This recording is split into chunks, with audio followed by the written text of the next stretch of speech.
já ouviu falar ou já pensou em fazer uma viagem de mochilão? Oiê, eu sou a Larissa do Rotina Viajante, seja muito bem-vindo ao meu canal. Se você quer aprender a viajar com mais economia, já se inscreve para receber os próximos vídeos. Se você está pensando em fazer seu primeiro mochilão ou nunca pensou porque você não sabe muito bem como funciona, assiste esse vídeo até o final que eu vou te desvendar 4 mitos e 2 verdades sobre esse estilo de viagem. Então vamos à verdade número 1.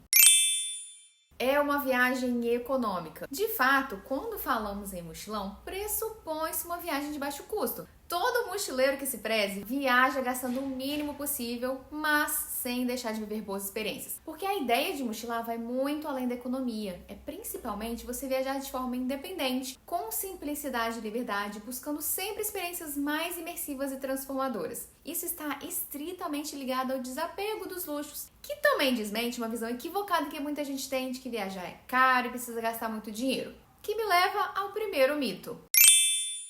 Que mochilão é só perrengue. Para início de conversa, o que não falta é gente que passa perrengue viajando caro, tá? Não é porque você opta por uma viagem econômica que você vai precisar dormir na rua, passar fome, pegar carona, nem nada desse tipo. Mas eu não julgo quem pensa assim. Isso é culpa dos hippies. Porque o mochilão não surgiu de agora. Teve origem lá na década de 60. Pra você ter uma noção, antes do século 17, a ideia de viajar era culturalmente considerada algo negativo. Porque alguém que viajava era associado a estar fugindo de guerras, doenças e tragédias. Foi só a partir do século 17 que viajar se tornou uma forma de educação e formação cultural. Essas primeiras mochiladas que ocorreram na Europa, os famosos backpacks, aconteceram quando filhos de nobres eram enviados para países vizinhos para estudarem. E essas viagens ficaram conhecidas como Grand Tour, que duravam meses e até mesmo vários anos. Era basicamente uma viagem educacional para eles terem mais contato com artes, culturas e outras línguas. Esses jovens iam somente com uma mochila nas costas, buscando uma forma alternativa de viajar e fugindo dos roteiros turísticos tradicionais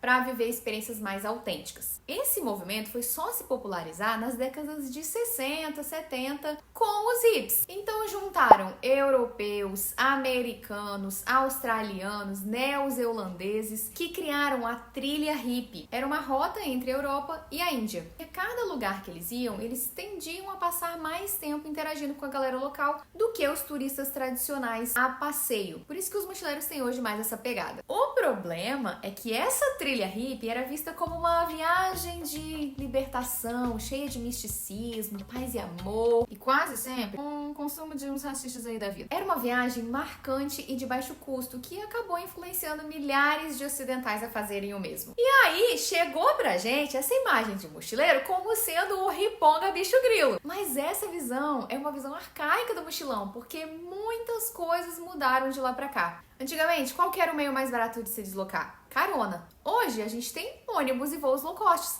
Antes, era tudo mapa de papel na mão. Hoje, a gente tem o Google Maps no celular. Antigamente, para você reservar uma hospedagem, você tinha que ir até um postinho de informação ao turista numa estação de trem para ligar procurando um lugar para dormir na cidade. Hoje, em 2 segundos, você entra no seu computador, abre um perfil no Booking, lê 1 milhão de avaliações de todos os tipos de hospedagem disponível, procura lá qual tem vaga, qual não tem e com um clique você faz a reserva. Naquela época, você compartilhava quarto com 20 cabeças e só existia um tipo de hostel que nem levava esse nome, era albergue, que aliás, pra piorar a má fama do mochileiro, coitado, ainda fizeram um filme de terror em 2006 com esse nome, O Albergue. Já viu?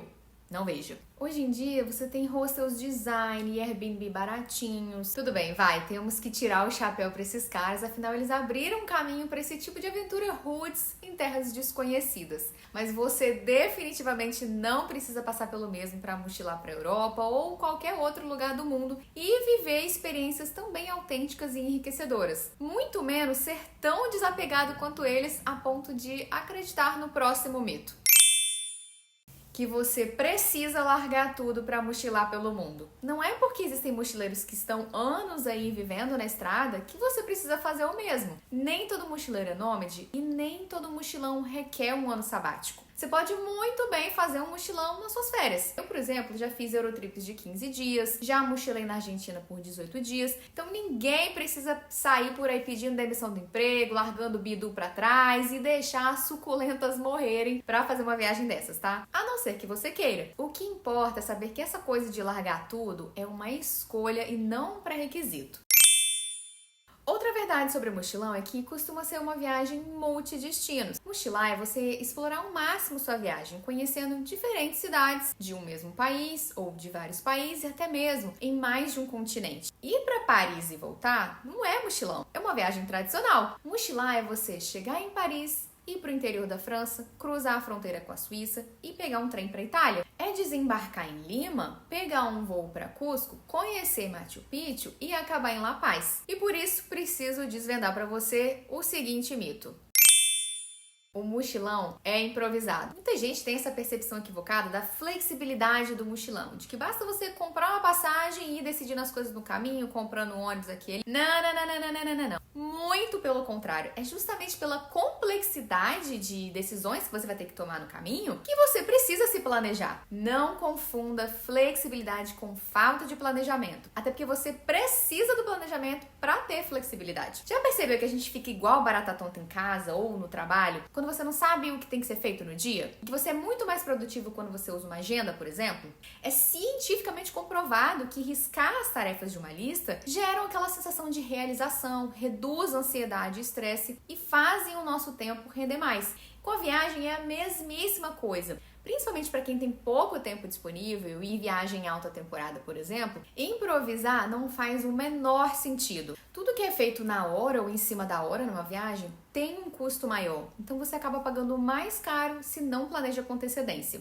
Além disso, quando você não tem um roteiro bem definido, quando você fica sem saber o que fazer, para onde ir, quanto tempo ficar nos lugares, você acaba gastando um tempo valioso durante a viagem para tomar decisões que já deveriam ter sido tomadas muito antes do embarque. E quando você desperdiça tempo, você desperdiça dinheiro. Então, o mochilão deve sim ser planejado. É uma viagem imersiva. Isso é uma grande verdade sobre o mochilão. Mochileiro que é mochileiro tem essa maior tendência de se conectar com a cultura, a história e as pessoas locais. É quase que uma consequência da escolha consciente de economizar. Porque pensa comigo, quando você decide que vai dormir no mesmo ambiente que colombiano, alemão e coreano, ao invés de ficar sozinho no hotel, conhecer os 4 cantos de uma cidade a pé ao invés de ficar o tempo todo no Uber, ou almoçar um pad thai na barraquinha do senhorzinho tailandês lá, ao invés de ir no restaurante top 1 que vende essa mesma refeição, é isso que você está fazendo, imergindo na cultura. Isso é o que há de mais transformador na vida de um viajante. Você abre sua mente a novas percepções, se expõe a novos desafios, quebra preconceitos e aprende muito mais sobre a vida e si mesma.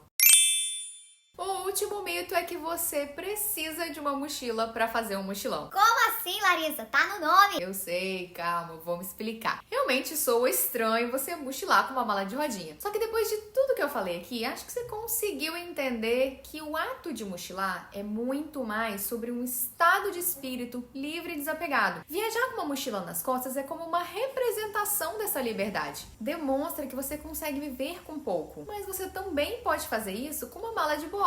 Nem todo mundo tem a possibilidade de carregar peso nas costas por problemas de coluna ou enfim, outras limitações físicas. Então não tem nenhum problema se você se identifica com o perfil do mochilão e esse é o seu caso. Mas é claro que o mochilão, aquele que você põe nas costas, ainda assim tem uma vantagem em relação à mala de rodinha, que é o quê? A mobilidade. Convenhamos que quanto mais deslocamentos numa viagem, mais conveniente é a mochila. Ninguém merece ficar andando na rua, pegando transporte, subindo e descendo escada, puxando mala pra lá e pra cá. Esses foram os 4 mitos e as 2 verdades sobre as viagens de mochilão. Eu espero que você tenha gostado desse vídeo. Se você gostou, comenta aqui embaixo quais desses mitos e verdades você já ouviu falar. Aproveita e já encaminha esse vídeo para os seus amigos e não se esqueça de se inscrever no canal e ativar as notificações para receber novos conteúdos. Um beijo e até o próximo vídeo.